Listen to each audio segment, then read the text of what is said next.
ममता बनर्जी के सामने क्या चुनौतियां होंगी, एक और दूसरा अभी जो स्थिति बनी हुई है उससे वो कैसे निपटेंगी, ये दो बड़े अहम मुद्दे हैं। शपथ ग्रहण के बाद क्या कुछ होगा उसको लेकर तो तमाम जानकारी आप तक पहुंचाते रहेंगे, लेकिन ममता बनर्जी और तस्वीरें भी आपको दिखाएंगे। लेकिन इस वक्त हमारे साथ कुछ खास मेहमान जुड़ गए हैं। प्रदीप सिंह जी जुड़ गए हैं, पूर्व संपादक जनसत्ता मुंबई के। हमारे साथ अभिज्ञान प्रकाश मौजूद हैं, नेशनल अफेयर्स एक्सपर्ट हैं।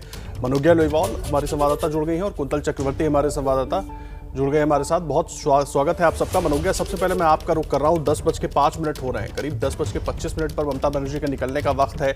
शपथ ग्रहण 10:45 पर है। क्या उसके बाद बंगाल में कुछ परिवर्तन देखने को मिलेगा, क्योंकि 2 दिन से जो कुछ हो रहा है उस पर बहुत सवाल उठ रहे हैं? देखिए, सवाल बहुत उठ रहे हैं और सवाल ये भी उठ रहे हैं कि अगर ममता बनर्जी मुख्यमंत्री की शपथ नहीं ली है तो भी बंगाल की सबसे बड़ी नेत्री और इस समय देश की सबसे बड़ी आवाज विरोधी पक्ष की बनकर उभरी हैं। तो ऐसे में अगर एक बार भी कह दें कि हिंसा रोक दी जाए, जो कि उन्होंने पहले दिन कहा था कि हिंसा होनी नहीं चाहिए, लेकिन पिछले 24 घंटों में ऐसा कोई वक्तव्य आया नहीं, जिस पर बार बार सवाल उठ रहे हैं। हालांकि दूसरी ओर बार बार जो मीटिंग्स हुई हैं, कल शाम को 5 बजे उन्होंने सारे आला अधिकारियों के साथ बैठक की थी, उसके बाद से घटनाओं पर रोक लगी है। कम से कम कल से लेकर अभी तक जितनी घटनाएं हुई हैं मारपीट की, आगजनी की, उनमें थोड़ी कमी जरूर नजर आ रही है। हालांकि आज सबसे बड़ी चुनौती उनके सामने यही होगी कि कैसे इस राजनीतिक हिंसा से निजात पाया जाए। कम बदले की राजनीति जो जमीनी स्तर पर हो रही है, जिसमें मारा जा रहा है लोगों को, कार्यकर्ताओं को, धर्म की वजह से नहीं लेकिन कई कारणों से, और सबसे बड़ा कारण ये कि वो बीजेपी के समर्थक रहे हैं जमीनी स्तर पर।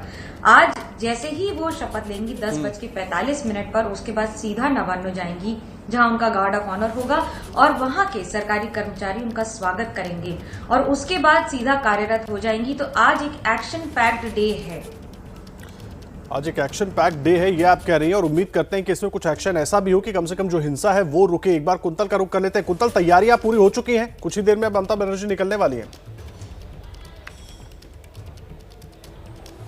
जी बिल्कुल, 10:25 को कालीघाट से निकलेंगी ममता बनर्जी और यहाँ 10:45 को पहुँचेंगे। लगभग 55 मिनट का यह फंक्शन है और इसके बाद वो सीधे यहाँ से चले जाएंगे नवान्न में, जहाँ एक गार्ड ऑफ ऑनर दिया जाएगा उनको कोलकाता पुलिस की तरफ से। ठीक है, 10 साल पहले ममता बनर्जी की पार्टी ये आवाज़ उठाई थी कि बदला नहीं, बदलाव चाहिए, और 10 सालों के बाद ऐसा लग रहा है कि जीतने के बाद बदला ही सबसे अहम हो गया है तृणमूल कांग्रेस के समर्थकों के लिए। तो इससे निपटना पड़ेगा, और कैसे निपटेंगी यहाँ ममता बनर्जी या तृणमूल कांग्रेस, ये देखना होगा, क्योंकि एक तरफ कोविड परिस्थिति है, इसके साथ लड़ाई करनी है, और दूसरी तरफ है ये राजनीतिक हिंसा, जिससे कहीं ना कहीं जिसको रोकना है। ये दोनों चैलेंज अब ममता बनर्जी के सामने हैं। अहम बात आप कह रहे हैं और उस पर बात करने के लिए हमारे साथ 2 खास मेहमान भी जुड़े हुए हैं। अभिज्ञान प्रकाश, नेशनल अफेयर्स एक्सपर्ट, और हमारे साथ प्रदीप सिंह जी भी मौजूद हैं, पूर्व संपादक जनसत्ता मुंबई के। अभिज्ञान जी, मैं आपसे शुरुआत कर रहा हूं। कुंतल ने अपनी बात में कहा बदला नहीं, बदलाव का नारा देकर ममता बनर्जी आई थी सत्ता में, लेकिन पिछले 2 दिन से हम जो देख रहे हैं वो तो बदले की बात हो रही है। अब शपथ ग्रहण के बाद क्या कुछ बदलाव देखने को मिलेगा, या इस बदलाव को करने की बड़ी चुनौती है ममता के सामने? बिल्कुल सही, सारी चुनौती ममता बनर्जी के सामने है। कल मैंने साफ साफ कहा था, ट्वीट भी किया था कि ममता बनर्जी खुद ही अपनी राजनीतिक जीत को डिस्क्रेडिट कर देंगी अगर ये वायलेंस कंटिन्यू करता है, ऐसे ही बना रहता है। मैं आपके जर्नलिस्ट को सुन रहा था, मनोज्ञा जी को, एंड शी सेड, उन्होंने अभी कहा कि कल शाम से थोड़ी सी कमी आई है। प्लीज अंडरस्टैंड, मुख्यमंत्री बन रही हैं, law and order state subject है, उनको खुद ये ध्यान देना पड़ेगा कि अपनी ही जीत को, नंदीग्राम से हारना एक अलग मसला है, उसको वो डिस्क्रेडिट नहीं करें। तो Mamata Banerjee will have to reach out, उनको पहुंचना पड़ेगा। बड़ी जीत है, उन्हीं के कार्यकर्ताओं ने जिता कर दिया है, उन तक पहुंचना पड़ेगा। ये संदेश देना पड़ेगा कि नहीं, ये वायलेंस, ये हिंसा अनएक्सेप्टेबल है। कल मैंने आपके यहाँ पे कहा था कि ये बंगाल है, ये बंगाल जो है ये 24 घंटे में चुनाव नतीजे आने के बदलापुर हो गया है। तो राजनीति में प्रतिद्वंदिता होती है, ऑपोजिशन होता है, दुश्मनी नहीं होती। ये दुश्मनी की जो सिचुएशन क्रिएट हुई है, ये बहुत बहुत चिंताजनक है। दूसरा पॉइंट, मैंने चुनाव के नतीजे आने के दिन जब ये स्पष्ट हो गया था कि ममता बनर्जी बड़े बहुमत से जीत रही हैं, तभी कहा था कि ये मौका है कोलकाता और नई दिल्ली को साथ मिलकर काम करने का कोरोना पर, बजाय वो होने के यहां पे तो एक हिंसक टकराव हो गया है। जहां तक मैं जानता हूं, आज की स्थिति में ये रिस्पॉन्सिबिलिटी जो है वो ममता बनर्जी की होगी। और दूसरा सबसे बड़ा पॉइंट मैं बार बार कह रहा हूं कि इस वक्त वो पश्चिम बंगाल की सबसे बड़ी नेता है, एक बड़ी जीत कर आई हैं, उनको रीच आउट करना पड़ेगा। एक बड़े नेता की ये जिम्मेदारी होती है इस तरह की स्थितियों में कि वो रीच आउट करे, बताए कि नहीं ये हिंसा नियंत्रित करिए, इसको तुरंत बंद करिए। ये एक राज्य पूरे देश की तरह जो कोरोना से जूझ रहा है उसके लिए अच्छा नहीं है। तो ये पॉइंट्स पर आई एम एब्सोल्युटली क्लियर कि एक्शन सबसे ज्यादा अगर किसी की तरफ से आना है तो वो होगा ममता बनर्जी खुद। एक्शन सबसे ज्यादा अगर किसी की तरफ से आना है, ये बात आप कह रहे हैं ममता बनर्जी। प्रदीप जी, मैं यही सवाल आपके पास लेकर आ रहा हूं, लेकिन पिछले 2 दिन में क्यों नहीं आया? क्या कहीं अपने कैडर, अपनी पार्टी, अपने कार्यकर्ताओं को संदेश देने की कोशिश थी कि हम जीत गए हैं और जैसा सब कुछ चल रहा था वैसे ही चलता रहेगा? क्योंकि एक मैसेज आता और सब कुछ शायद रुक जाता।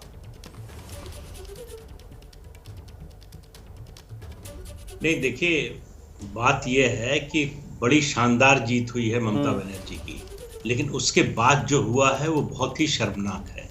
आप कल्पना कीजिए कि देश भर में अलग अलग राज्यों में विधानसभा चुनाव हो और चुनाव जीतने वाली पार्टी हारने वाली पार्टी के कार्यकर्ताओं के घर जलाने लगे, उनसे मारपीट करने लगे, उनको पलायन पर मजबूर होना पड़े, प्रधानमंत्री को फोन करना पड़े, गवर्नर को चिंता जाहिर करनी पड़े, जो गृह मंत्री हैं केंद्रीय उनको चिट्ठी लिखनी पड़े स्टेट गवर्नमेंट को कि इसके बारे में रिपोर्ट दीजिए।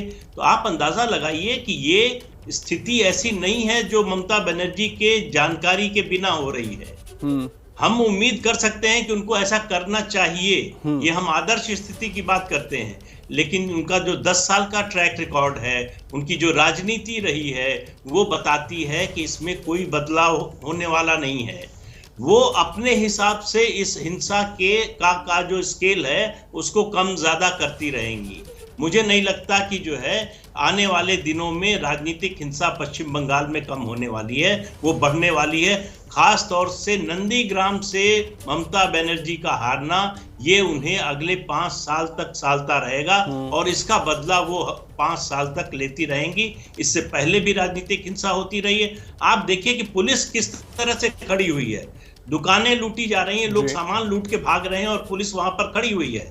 तो इसका मतलब है जब इस तरह की घटना होती है, मैंने जो जिन्ना का डायरेक्ट एक्शन का कॉल था वो तो नहीं देखा है, लेकिन 84 का दंगा देखा है। 84 के दंगे में इसी तरह की स्थिति थी, जब लोग दुकानें लूट रहे थे, सिखों को जला रहे थे, मार रहे थे। उस समय इस तरह की घटनाएं देखने को मिली थी जब पुलिस कुछ नहीं कर रही थी। इन 2-3 दिनों में पश्चिम बंगाल की पुलिस पूरी तरह से निष्क्रिय दिखी, और पुलिस निष्क्रिय जब दिखती है तो आप मानकर चलिए कि उसमें जो सत्ता में जो लोग बैठे हैं उनकी भागीदारी होती है, उनकी शय होती है, उनका आदेश निर्देश होता है। उसके बिना ये स्थिति नहीं आ सकती है। तो पश्चिम बंगाल में स्थितियां सुधरें। ममता बनर्जी ऐसी स्थिति, देखिए ये दृश्य देखने के बाद आप बताइए कौन सा ऐसा निवेशक है जो पश्चिम बंगाल में निवेश करना चाहेगा? कौन कल कारखाना लगाना चाहेगा? कौन दूसरे औद्योगिक संस्थान लेकर जाना चाहेगा? कोई नहीं जाएगा। तो ममता बनर्जी जो कर रही हैं मेरी नजर में वो हाराकिरी है, अपने पैर पर कुल्हाड़ी मारने जैसा है।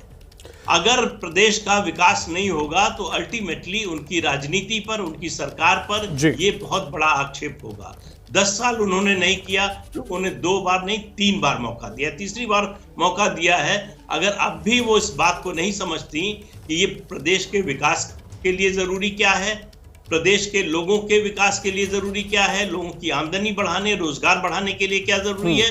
देखिए, आप प्रयास करें और पूरा न कर पाए अलग बात होती है, आप प्रयास ही ना करें ये अलग चीज होती है। ये सभी मॉडल हमने बिहार में देखा था लालू प्रसाद यादव के समय। जी, ये सभी चुनौतियां हैं प्रदीप जी, और चुनौतियों पर भी अभी बात करनी है, क्योंकि चुनौतियां शपथ ग्रहण के बाद क्या कुछ है। और सबसे पहले सबसे बड़ी चुनौती तो हमारे सामने कोरोना की खड़ी है, वो भी एक बड़ी चुनौती है। लेकिन मनोज्ञा, उसके पहले मैं एक सवाल आपसे करना चाहूंगा। लगातार पश्चिम बंगाल की राजनीति को बहुत करीब से लंबे वक्त से आप देखती रही हैं। ये जो आउटबर्स्ट हो रहा है कार्यकर्ताओं का, ये क्या नंदीग्राम की वजह से हो रहा है, या कोलकाता और दिल्ली के बीच जो तल्खी पैदा हो गई है उसकी वजह से हो रहा है, और इसलिए इसको रोकने की कोशिश या ठीक से हुई नहीं, या हुई तो वो कारगर नहीं हुई? ओल्ड हैबिट्स डाई हार्ड, अंग्रेजी में ये एक फ्रेज है जिसका इस्तेमाल किया जाता है ये एक्सप्लेन करने के लिए कि जब कोई आदत बहुत ज्यादा पुरानी होती है तो उसको जाने में बहुत समय लगता है। कुछ ऐसा ही हाल बंगाल का है। दरअसल पिछले 2-4 दशकों की राजनीति में राजनीतिक हिंसा कोई नई बात नहीं है। ग्रामीण इलाकों में, शहरी इलाकों में भी अब ये हो रहा है, जो एक चौंकाने वाली बात है।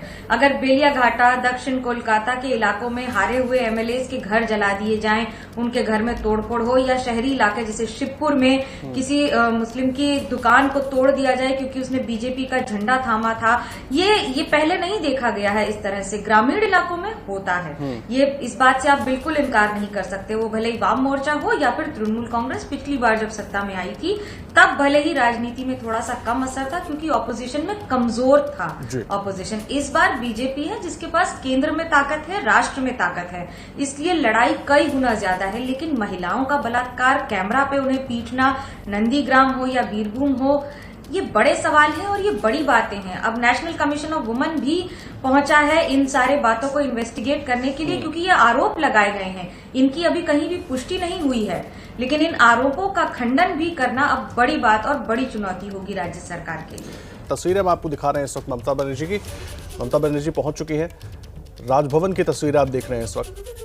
उनके साथ तमाम दूसरे नेता मौजूद हैं। इंतजार हो रहा था, 10:45 वक्त तय किया गया है शपथ ग्रहण का, और उसमें तमाम अलग अलग पार्टी के नेताओं को भी न्योता दिया गया है। बंगाल बीजेपी अध्यक्ष दिलीप घोष को भी न्योता दिया गया है। अधीर रंजन चौधरी, कांग्रेस के वरिष्ठ नेता, उनको भी न्योता दिया गया है। तमाम लोगों को न्योता दिया गया है। हालांकि पहले खबरें आ रही थी कांग्रेस की तरफ से, न्योते को लेकर स्पष्टीकरण था कि अभी तक कोई न्योता नहीं मिला है, और कोरोना की वजह से शपथ ग्रहण कार्यक्रम को छोटा रखा गया है। आज सिर्फ सीएम ममता बनर्जी सीएम पद की शपथ लेंगी, और कल बाकी मंत्री पद और मंत्रियों के शपथ ग्रहण तय किए जाएंगे। कुंतल चक्रवर्ती हमारे साथ जुड़ गए। कुंतल, तस्वीरें हम देख रहे हैं, ममता बनर्जी पहुंच चुकी है वहां पर और तमाम लोग मौजूद हैं। कौन कौन और से लोग हैं और कितना इंतजार और करना होगा?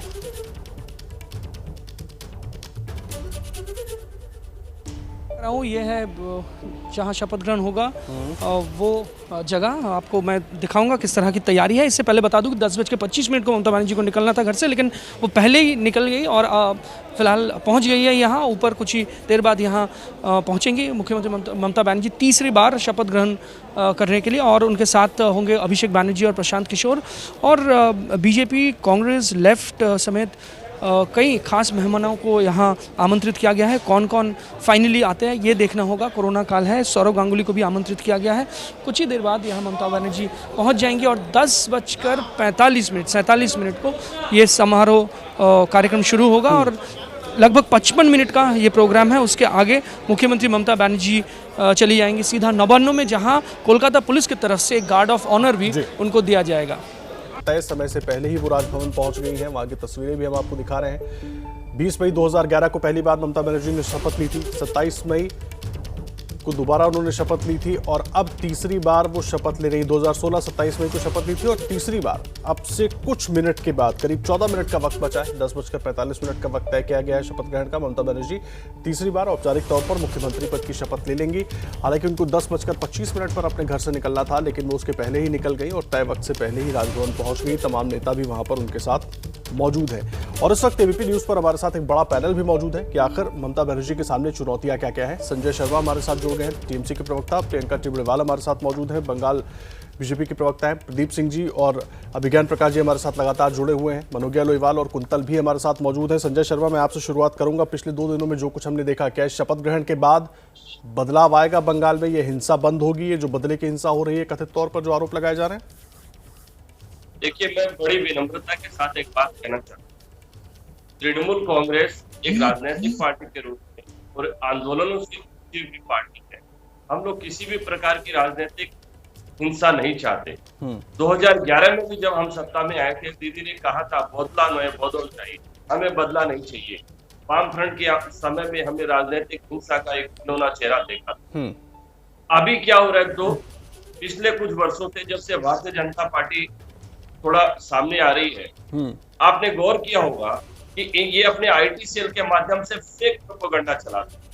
अब कल जो नानूर में एक घटना हुई, नानूर के एक बलात्कार की घटना का लोग जिक्र कर रहे हैं। संजय जी, क्या हुआ अब उसको मैं उस पे मैं नहीं जाना चाहता, मैं ये समझना चाह रहा हूं आपसे, क्योंकि अब तो तीसरी बार औपचारिक तौर पर दीदी मुख्यमंत्री पद की शपथ ले लेंगी 12-13 मिनट के बाद। उसके बाद सबसे बड़ी नेता है पश्चिम बंगाल की, वो क्या रोल होगा उनका इस हिंसा को रोकने के लिए? नहीं, दीदी एक बड़ी जानकारी और हिंसा पर हर हालत में पुलिस काबू पालेगी, और ज्यादा कोई हिंसा थी भी नहीं, कुछ फेक था। और उम्मीद करता हूं कि अब शपथ ग्रहण के बाद पुलिस प्रशासन की चुस्ती बहुत तेजी से देखने को। प्रियंका टिबड़ीवाल, आप जवाब देंगी जो कुछ कह रहे हैं संजय जी? में आएंगे। देखिए, संजय जी ने अपनी बातों में ही कह दिया कि ज्यादा कुछ हिंसा नहीं थी, इसका मतलब हिंसा तो है। अब कितनी ज्यादा कितनी कम, ये उनके लिए क्या मायने रखती है, हिंसा की परिभाषा क्या है ये मैं नहीं जानती।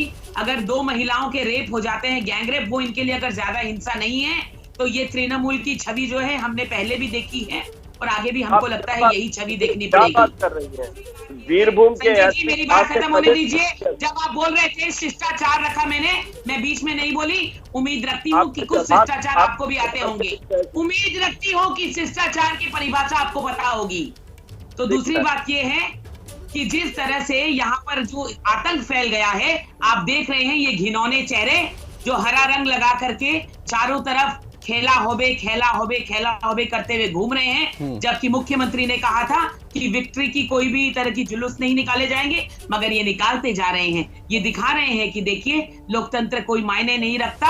हम कहे थे और ये तो बिल्कुल करेंगे, क्योंकि मुख्यमंत्री ने तो खुद कहा था कि सीआरपीएफ चली जाएगी, रहेंगे तो हम दिखाएंगे क्या होगा, हम बताएंगे जनता को। अरे आज किसके पीछे छुप रहे हो, कल हमसे सामना करना पड़ेगा। वही नंगा नाच हो रहा है पश्चिम बंगाल में, और ये नंगा नाच कहते हैं छोटी मोटी घटना है। संजय शर्मा, जल्दी से जवाब दे दीजिए, मुझे दूसरे एक्सपर्ट्स के पास भी जाना है। इनके तेवर देखिए, जनता ने इनको रिजेक्ट कर दिया और फिर भी झूठ और प्रोपेगेंडा के सारे ये जनता को बरगलाना चाहते हैं। और इनके दिलीप शाह के बयानात इन्होंने सुने नहीं क्या? साइंसन बसु क्या कहते थे, इन्होंने सुने नहीं। बंगाल में राजनीतिक उत्तेजना बढ़ाने के लिए इनके नेता जिम्मेदार है, इनके नेताओं की टिप्पणियां जिम्मेदार है। और आज ये लोग, पहले भी ये लोग गलत काम कर चुके हैं। बांग्लादेश की किसी सिनेमा का शूटिंग के फोटो ये जारी करके तृणमूल को बदनाम करने का काम पहले से करते आए थे। और बंगाल की जनता ने इन्हीं कारणों के कारण इनको सबक सिखाया था, और अब यही रास्ते पर ये लोग आगे बढ़ रहे हैं। आगे और सबक इनको जनता ही सिखाएगी। ठीक है, रहे आप दोनों रहे हमारे साथ। मैं आ रहा हूं। मैं हम तो 3 से 78 पर आए, हम तेवर तो हमारे ऐसे। प्रियंका जी, थोड़ी तकनीकी दिक्कत आ रही है। आप दोनों रहे हमारे साथ, अभिज्ञान प्रकाश में आपका रुख कर रहा हूं। राज्य के दोनों नेताओं को हम सुन रहे हैं, और आपने जब पहला सवाल मैंने किया था, आपने कोलकाता और नई दिल्ली के बीच की बात की थी। मैं उसी से सीधा एक पॉइंट उठा रहा हूं कि अब मुख्यमंत्री बनने के बाद काम तो केंद्र सरकार के साथ मिलकर करना है, तो वो सामंजस्य, वो समन्वय कैसे बनेगा, जो वर्तमान परिस्थितियां पश्चिम बंगाल चुनाव के दौरान इन तमाम बड़े नेताओं के बीच तलखी आ गई है, बन गई है, दिखाई दे रही है।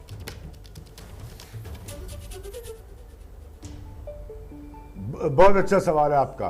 दोनों साइड से, ममता बनर्जी और दिल्ली में भारतीय जनता पार्टी, पश्चिम बंगाल के लोगों को कोरोना से फर्दर बचाने के लिए, कोरोना पर कार्रवाई करने के लिए, कोरोना की स्थिति को बेहतर करने के लिए, ऑक्सीजन की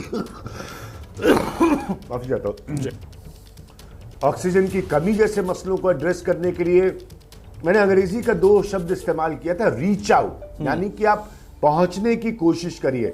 ये दोनों को डेमोन्स्ट्रेट करना पड़ेगा, दोनों साइड्स को दिखाना पड़ेगा कि हिंसा नहीं, हमें पश्चिम बंगाल की चिंता है।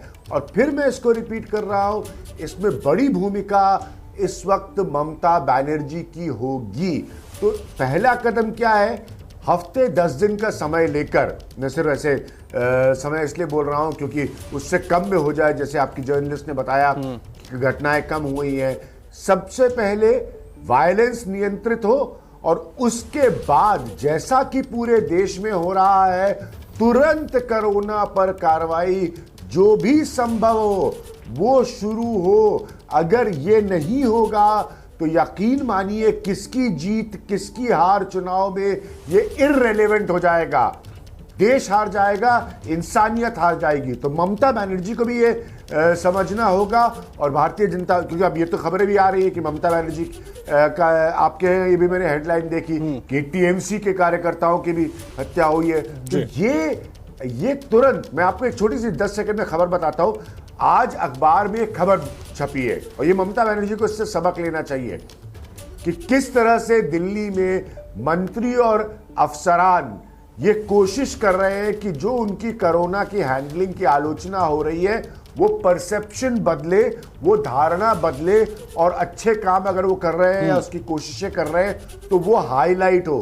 तो लोग इतने गौर से देख रहे हैं पॉलिटिकल क्लास को, इन सरकारों को। तो ममता बनर्जी को ये सबक तुरंत लेना चाहिए। ये वो प्रदेश नहीं बनना चाहिए कि राजनीतिक हार की वजह से आगे वायलेंस का सिलसिला कंटिन्यू हो। ये एक्सेप्टेबल होगा ही नहीं आज की स्थिति में।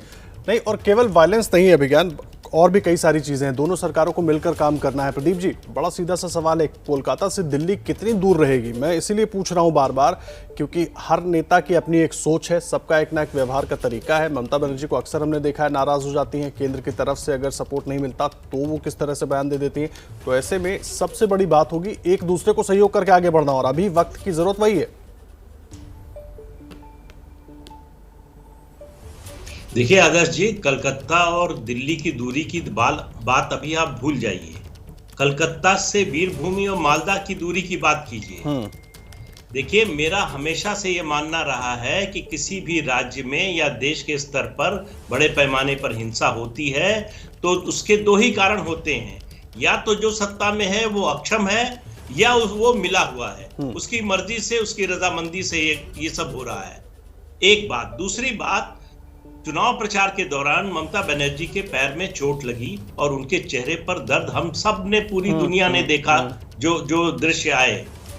आपको पिछले 3 दिन में इन हत्याओं और कथित बलात्कार की घटना, मैं मान लेता हूं कि बलात्कार की घटना नहीं हुई, वो गलत होगी, वो दर्द ममता बनर्जी के चेहरे पर दिखा क्या कि हमारे ही प्रदेश के लोग मारे जा रहे हैं, उनके घर जलाए जा रहे हैं, दुकानें लूटी जा रही हैं।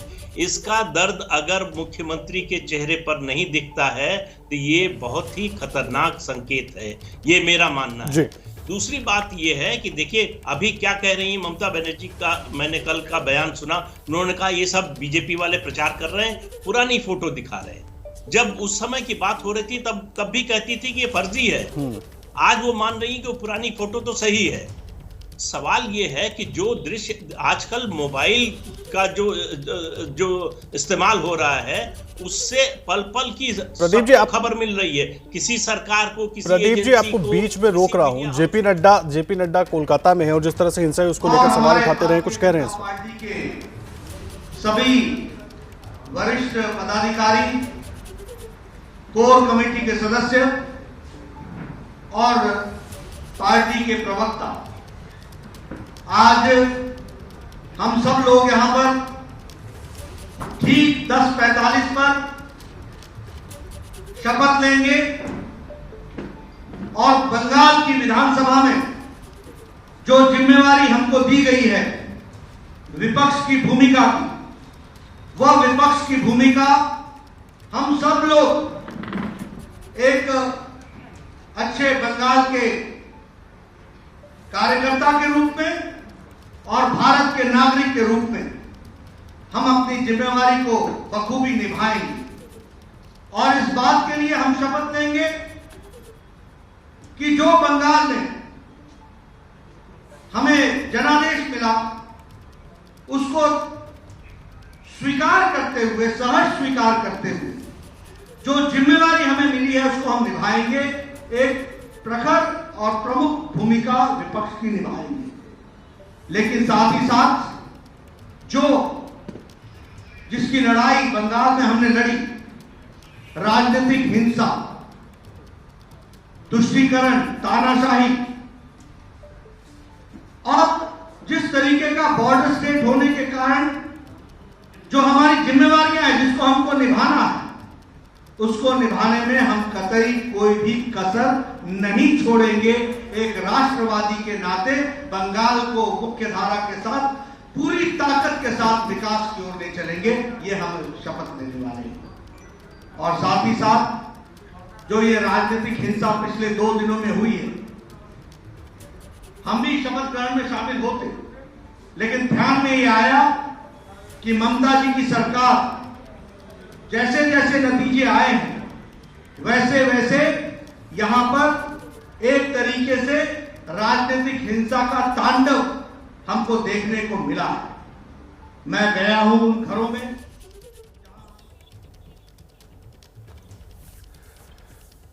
तो देखिए, 2 तस्वीरें आप देख रहे थे। एक तरफ जेपी नड्डा जो कि शपथ ग्रहण के बिल्कुल वक्त पर विरोध करने की बात कर रहे हैं, और दूसरी तरफ ममता बनर्जी को आप देख रहे हैं राजभवन में, और तमाम लोग खड़े हो गए इस वक्त। राज्यपाल वहां पर पहुंचेंगे और उसके बाद राज्यपाल जगदीप धनखड़ पहुंच चुके हैं राजभवन के अंदर, उस जगह पर जहां पर ये शपथ ग्रहण होना है इस हॉल के अंदर। और अब से कुछ ही देर में, यानी कि करीब 2 मिनट का वक्त है, ममता बनर्जी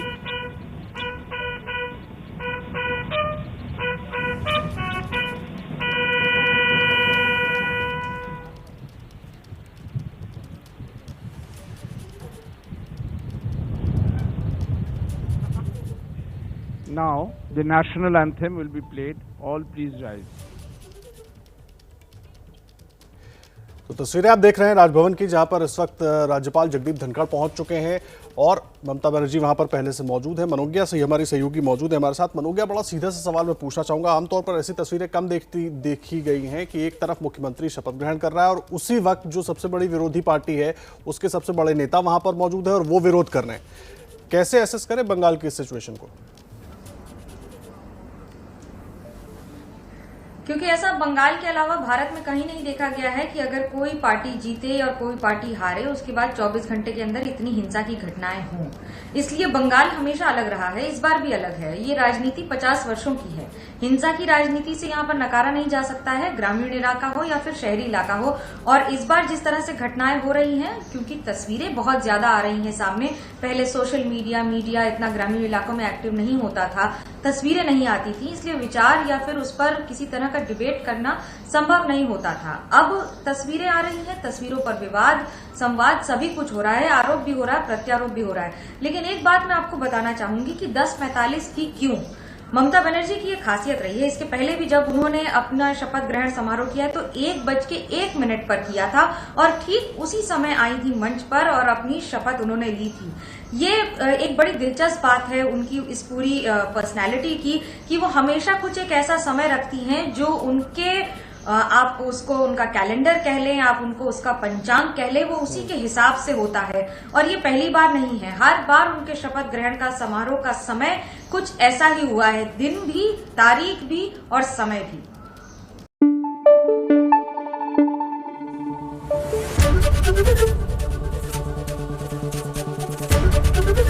ABP न्यूज आपको रखे आगे।